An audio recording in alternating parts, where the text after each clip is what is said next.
Quinn's first classes were all the same. The teachers introduced themselves and got the students to do the same. They talked about what the course load would look like.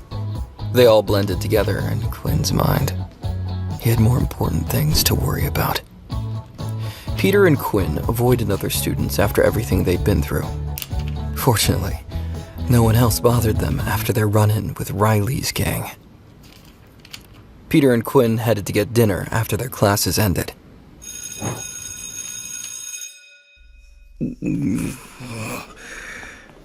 Quinn noticed the pang of hunger in his stomach. It became harder to ignore as the day progressed. He looked forward to the food in the canteen with enthusiasm. Quinn and Peter sat at a table in the low-level area. Peter looked around the room, clearly looking for someone. Quinn knew who it was before Peter said anything. Peter pulled on Quinn's sleeve right as he was about to take a bite. I don't see Vorden anywhere. Do you think he's okay? Quinn forced his eyes to look away from the food. His mouth salivated, but he tried to concentrate on something else. Quinn scanned the canteen. He found other groups chatting amongst themselves, but no Vorden. Quinn turned back to his meal, satisfied that he tried to help. I wouldn't worry about it too much. We both know that he's a lot safer than us at this school. Quinn ate with gusto before Peter could interrupt him again.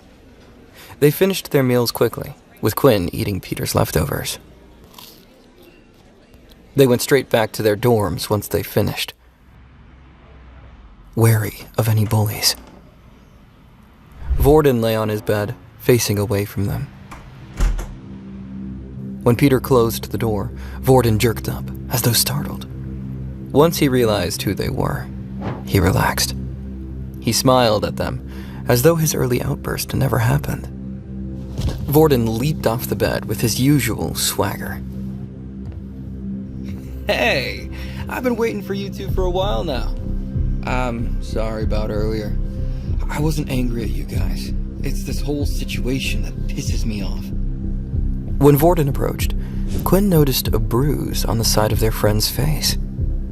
It looked swollen. Peter gasped. What happened to your face? Vorden tried to grin, but the bruise made him wince. Oh, this? I got into a little scuffle. Don't worry, I didn't lose. You don't have to worry about me. I'm very strong. He flexed his muscles as if to stress his point. Quinn's stomach growled loudly. It shifted everyone's attention. Peter and Vorden looked at Quinn, whose face turned red with embarrassment. All three boys laughed out loud.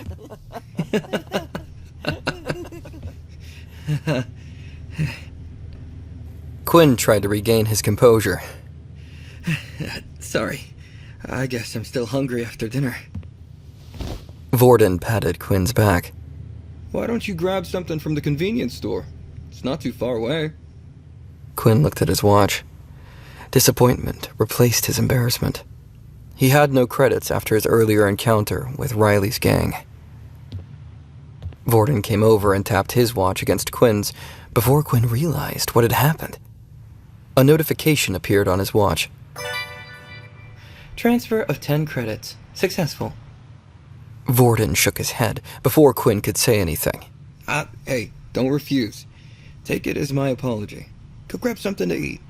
I don't want to hear your stomach rumbling when I'm trying to go to bed. Quinn didn't know what to say. Thanks. Quinn left Peter and Vorden and rushed off to the convenience store. It was only a 20-minute walk from the school. The two guards stood at the front gate of the school at all times. Only students, teachers, and certain military personnel were allowed on the school grounds.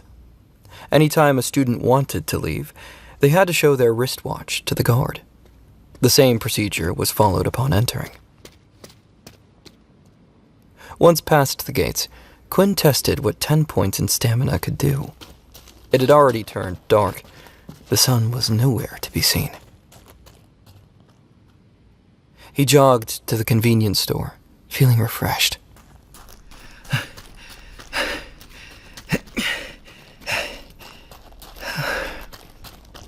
Quinn ran for about 5 minutes, noting that he wasn't out of breath like he usually would be.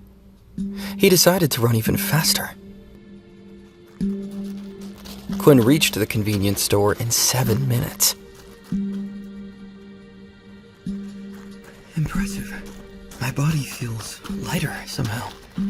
That must be the heightened stamina working its magic. Quinn ran a kilometer in less than 5 minutes. His body had changed. Quinn thought this must be what an athlete felt like after a run. Quinn also noticed that he could see everything very clearly at night.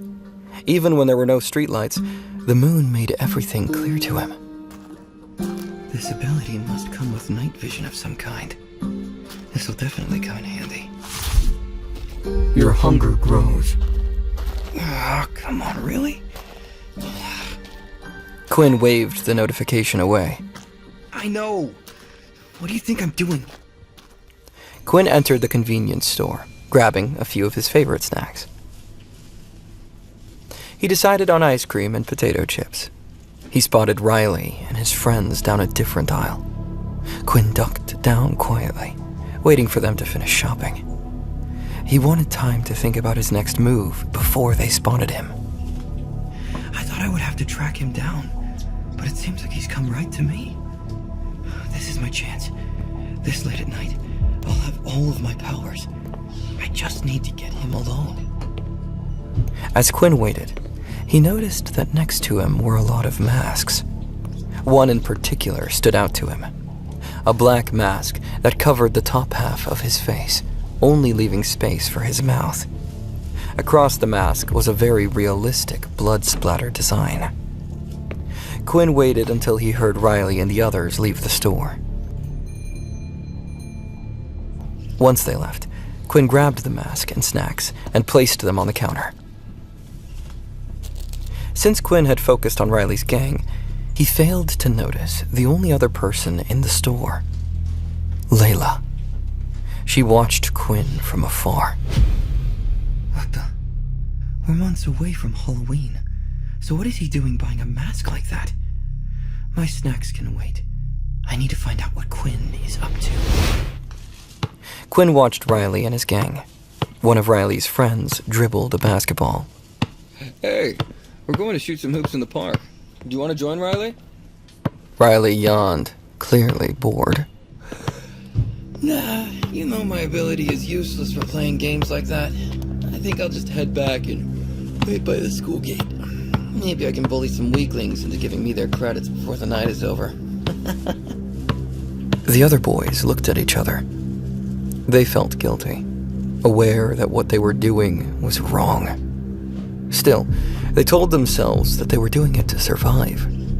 While this might be true for the two of them, Riley took pleasure from bullying those weaker than him. Quinn knew it wouldn't be much longer until Riley's friends distanced themselves from Riley. Riley headed back to school, passing through a small park on the way back. The area was completely void of people and had very little lighting. Quinn hid behind a tree as he entered the park. Quinn put on his mask, pumping himself up. It's showtime.